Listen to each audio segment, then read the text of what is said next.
Hi everyone, welcome to Nonsense Whisky. My name's Vin PF, and on today's episode we've got another the Dram team unboxing. This is for the August box.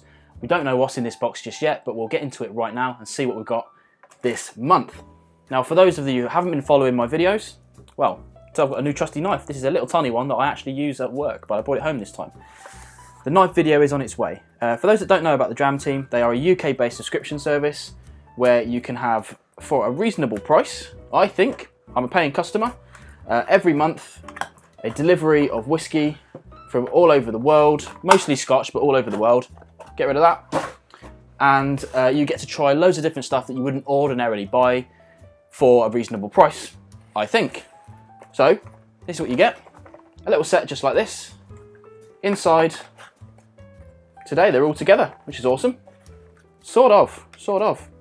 Okay, a little bit different this time, but I'm going to go through that in a second. You get a set like this, 5 25mm drams and one wee dram, the 6th dram, 10mm, which is what we like to say the kind of festival size dram. So if you've been to a whiskey festival, you're going to get about 10mm in that for you to try. So it's enough for you to get an impression of a whiskey. I don't ever review that sort of size, and as you'll know if you've watched any of these videos, what I tend to do is drink these straight away. Now, yeah, they are still plastic. I was going to say, because the caps have changed by the look of it. We've got little metal screw caps now. They used to be plastic screw caps as well. They are plastic vials, but I can guarantee you I've been drinking these samples for about 3 years now. And some of those samples I've had sat on my shelf for a long time. That plastic doesn't make any difference whatsoever to that whiskey. Anyway, let's chuck this straight in here. Underneath coin 171. If you want that coin, it's still available. So are many others. Check the link in the description below and you can get hold of that. And we'll let that sit in the glass underneath the coin for a few minutes. It won't be enough. Usually the 6th dram is something that's a little bit more valuable than the rest of them. I think it changes each month, but I believe that these ones here sort of are roughly around £50 a bottle each. Can be plus or minus, you know, a decent wedge. The 6th dram tends to be around about £150 a bottle, I've found from the past 3 years worth of boxes that I've had. So it's a nice little thing that I don't think most people would ordinarily go out and get. So this month, the theme is hidden gems. That's even better than usual, because usually you'll have like sibling rivalry is a good one, or regions, or worldwide, or whatever. But hidden gems is ones that I guess, get rid of that, we shouldn't ordinarily have seen around. So again, if you don't know, you get a little set like this, which explains each of the drams in turn, some tasting notes, things like that. I like to refer to these sometimes, but really I take my own stuff. But if you're using this as it's intended, rather than for reviews on channels, then what you'll do is you'll taste through this in one or a couple of sit-ins, and you'll sit down with the cards and have a look through it. So, in the words of the Dram team, we have hidden gems. We've hunted out a set of well-kept whiskey secrets for this box, showcasing drams from Scotland and beyond that. For one reason or another, are little known, but all highly deserving of the spotlight. Cheers to the Dram team. Cheers to you guys as well. So let's see what we've got inside here and see if there's anything that will pique my interest. We have the Boutique Whiskey Company, Strathmill, batch 5, aged 11 years. Really like what the Boutique Whiskey Company does. I haven't covered many of their things because independent bottlings don't tend to get viewed well on the channel, but I've reviewed a couple recently and I've been getting positive feedback, so I definitely am going to do that. We also have Berry Bros and Rudd, Glenlossie 2007, 9 years old. Interesting, 46%, I like that. That last one there was 51.1 by the way, nice. Quite pale as well, but that's not necessarily a bad thing. Okay, here's one that I don't know anything about. High Coast have oak spiced Swedish malt Scotch whiskey. Bit of an but never mind. I'm sure I'll send a picture of that to Chris, the founder. He'll like that. That'll be good fun. Accidental, I think. Maybe a copy and paste error. AnCnoc Peatheart batch 1. Good. Peated stuff. Like that.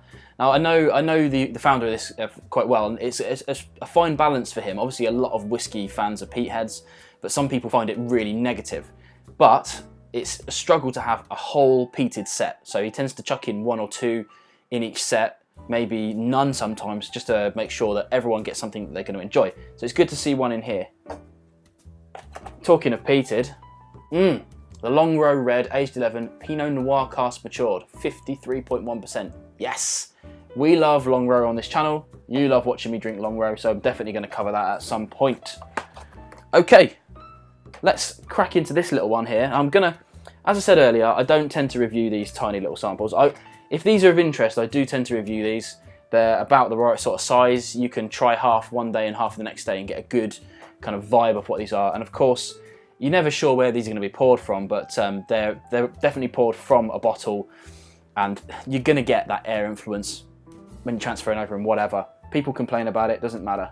Again, coin 171. I wonder if it will stay upright like that. Definitely not. So, in this one we have the Loch Lomond 1999 vintage Paul Lowrie autograph edition. Don't know much about that, but here's the card nonetheless. I'm trying to angle it so you can actually see it. Now they've said in here, Loch Lomond Distillery is uniquely equipped to release whiskey gems, owing to the startling array of spirit combinations it can produce from its lineup of 4 different stills. Most distilleries have just one style. Very true, really like Loch Lomond stuff. This is a special edition celebrating their 2018 golfing sponsorship of the Open and Paul Lowrie's Carnoustie, don't know, is that a place? Carnoustie win in 1999. So, I'm going to read from their notes as well, but we'll see. The Dram Team glass, of course, as usual. Oh, interesting. I should have read the ABV first before I stuck my nose in that, but that's 50.8%. Oh, that's got a nice tasty nose to it. Now, they don't really do proper tasting notes on the Dram Team. What they do is they pull information from the bottle or whatever. So here it says, the uniquely fruity nature of Loch Lomond single malt combined with the American oak maturation provides deep aromas of honey, tropical fruits, hints of maple syrup and oak. Bottled at cask strength 50.8% ABV, resulting in a rich mouthfeel and deep and complex flavour, just as nature intended. Interesting. So, definitely oaky. I'm not sure when this was bottled. If it was bottled this year, then we're talking about 19 years, aren't we? Something like that? About 19 years. So, it's had a long time in a cask, either way you look at it. Not sure about that tropical fruits. Definitely some honey. Let's try on the palate.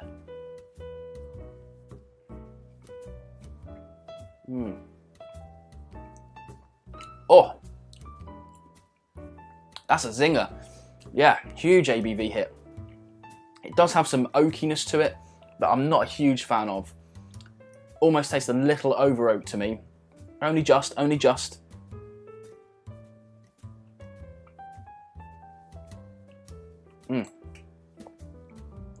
But they've got that kind of really famous Loch Lomond twang to it. If you've tried any Loch Lomond stuff, you'll know exactly what I'm talking about. They've got this really interesting still, which is kind of like a combination of a kind of standard, you know, the standard bell-bottom stills, and then they have the column stills, but it's a mixture of those two. Actually runs into a column still. And they can still get away with calling it single malt because it's still batch produced. That's the rule, right? So a column still usually is continuous. Chuck it in one end, get your alcohol out the other, just keep on going. Really, really industrial, and produces a lesser quality spirit, in my opinion, that opens up nicely after a couple of decades in wood. But initially, it's very easy to produce, a little rough for my liking. But this is a mixture of the two, so it's still batch produced, but they can pull off the alcohol at any level they want from this column.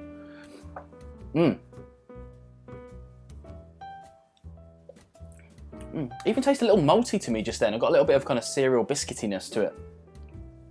I think the highlight for this one is the ABV. Not much else going for it, I would say, in terms of kind of wowness. It's really, really tasty, really, really nice. Dread to think how much the bottle is, but if it's the 150 quid that I surmise it would be, probably not worth the shout. But then anyone who bought this is probably not buying it to drink it anyway. They probably bought it to sell it on later, unfortunately. There you go. Well, that's this month's Dram Team. If you're interested in them, check out the description below. You can see how to get hold of those guys. If not, no worries, I'll bring you this to you every month and you can enjoy them vicariously through me. Sorry to anyone who's outside of the UK, you can't subscribe to them just yet, but hopefully in your own country you're going to get subscription services like this when people see that they're a really good thing to do.